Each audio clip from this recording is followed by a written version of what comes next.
Good evening, intuitives. Sorry for the delay on making videos. Things are a little crazy right now. I'm going to try to make better time because these are therapeutic for me too. And for whatever reason, people watch them. I know not many, and I wish more did, because I think this is somewhat valuable information for us INFJ and ENFJ types, and I try to, keep it very real and very transparent and just say my thoughts and not try to play a character mainly because I lack that ability. Couldn't if I wanted to. But I want to talk about something that's a big part of us as INFJs. And it's something that we ignore sometimes and something that we have to learn how to value, particularly when times get rough. And that is our INFJ tenacity, our persistent determination to continue to fight for our endgame, whatever that endgame may be. Now, as INFJs, you all know, ENFJs too, if I'm wrong, I think you guys fall in this category pretty much the same. If I'm wrong, comments tell me. So, we play the long game. We're not, a live in the moment, fly by the seat of our pants kind of people. Everything's planned out. Everything is working towards that end goal. And we understand that a lot of times that end goal takes time and there's setbacks along the way. Don't give up. Don't listen to the people around you telling you that your goal is impossible. No, it's improbable, possibly. But as INFJs, we know the impossible just takes longer. Don't listen to them. A lot of the people that are telling you to give up and settle don't want you to be successful, don't want you to be happy. They want you to stay in the little box. It's kind of a box. The little box, yeah, that they have pre-planned for you. And that's part of narcissistic abuse. Narcissists are offended by their victims executing your free will. They want you to do what you're told. They expect you to do what you're told. They feel they have the right to tell you that you must live your life within these parameters. You must work this job. You must live in this area. You must marry this type of girl. You must have interest in these things. You must not challenge the status quo. You must not talk about politics. You must not talk bad about baby boomers. And I faced a lot of that in my 20s, and as INFJs, we also don't really have confidence. ENFJs, I think this is you too again, but we don't really have like self-confidence until like our late 20s. At least I didn't, and I've talked to some people online and they said very similar. But once we truly come into our own and fully realize, like, well, not fully, but, big picture wise, realize who we are as people and what we want, and realize how even, in our late 20s, we still want, as INFJs, the things we wanted 10, 15 years ago because we're, old souls and we never were the live in the moment type people. We need to keep fighting for that goal. If there's any hope to achieve that goal, whatever it may be, you must always, always be marching towards it. I've said it before, it's not going to be easy. You can fight without ever winning, but never ever win without a fight. It's a quote from a good song by Rush called Resist. And I'm going to start getting into some music stuff too. It's going to be a lot of Rush songs. But that's what keeps us going. Like, I'm in a major setback in life right now. I lost my dream job for the second time. I lost it in 2006 too, and then there was a recession.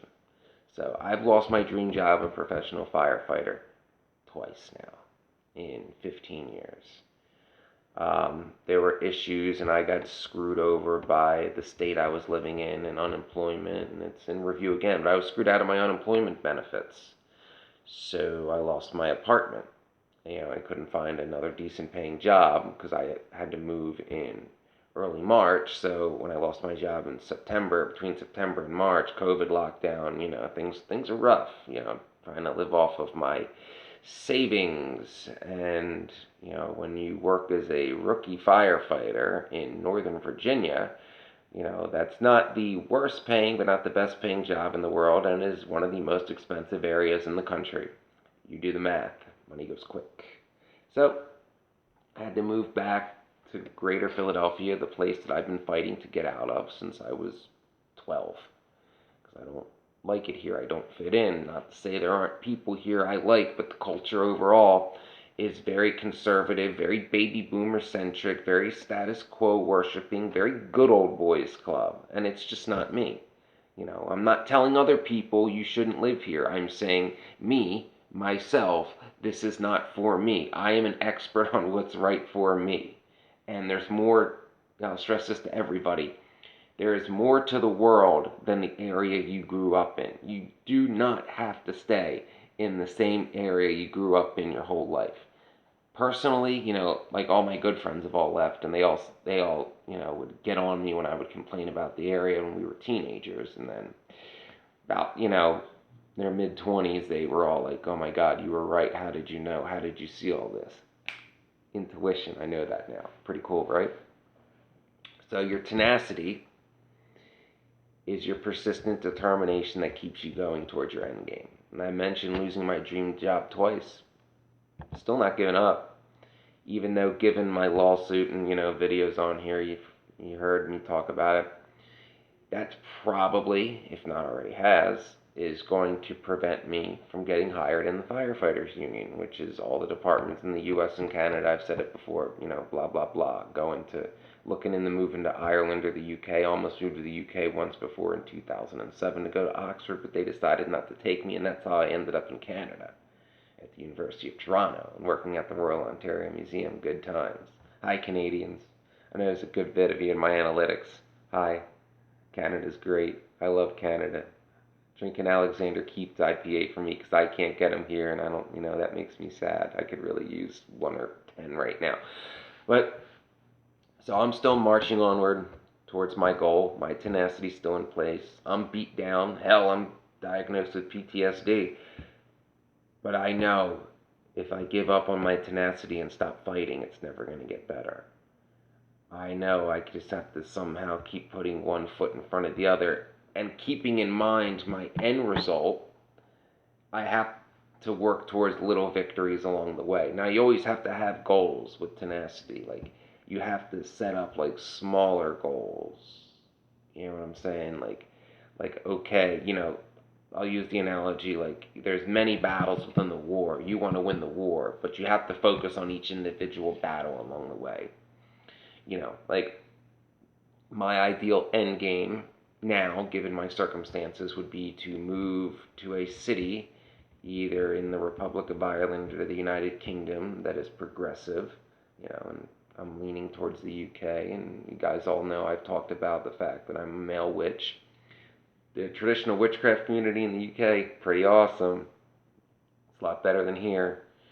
Couple authors that I've been in touch with. It seems to be bigger over there because there's a lot of books that I buy that I have to import from there. Anyway, it's just, something personal for me, and of course the museums and the poetry scene and all the ruins and stuff and all the nerdy shit that I find interesting that is in abundance there.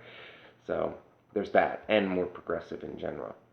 So, my end result would be to move to a big city, in the UK or Ireland, most likely London, and get hired by the London Bureau of Fire, be able to be a professional firefighter. This, of course, will be after I win my civil case, and I'll be able to set up a nonprofit to combat bullying and hazing, and, have that nonprofit group to try to do my part the best I can to end that old boys club culture, particularly in emergency services, but as much as I can help other people broadly too. At least that's my dream. And if we're really getting into dreams, maybe, I'll find that mythical blue rose partner I've been looking for. Maybe, 34, kind of getting old to be starting a career as a firefighter, and, potentially finding my twin flame and marrying her. It's getting a little late in the day. But hey, it's possible, right? I don't know that I won't. I don't know.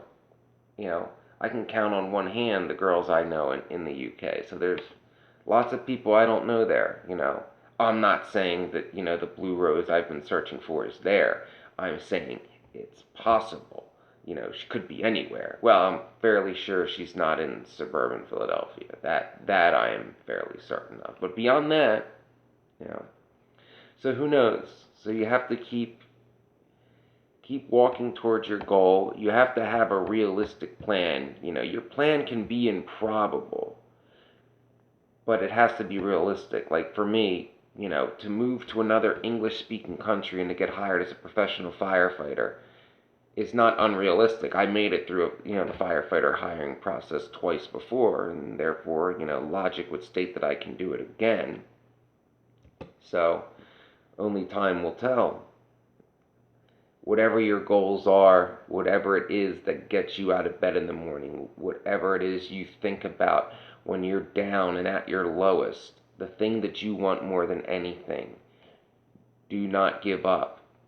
No matter how low your chances are of making it happen, try. Because if nothing else, you'll be able to tell yourself you did everything you could. You fought the battle to the very end, and you just couldn't win the fight. You can't win every fight, but you have to choose to fight them.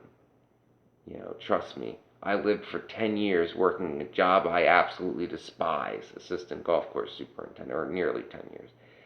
Living in an area I despise, and was just stuck before I woke up in my late 20s and gained self-confidence. I was stuck living a life I didn't want, and basically accepting being told by other people that, it is what it is, and you can't change it, just accept it for what it is, make the best of it, just settle for somebody, and, yeah.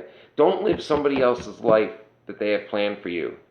That's what narcs do. That's what abusers do. They try to get you to abide by their narcissistic rules, to live in the box that they built for you. We're not meant to do that.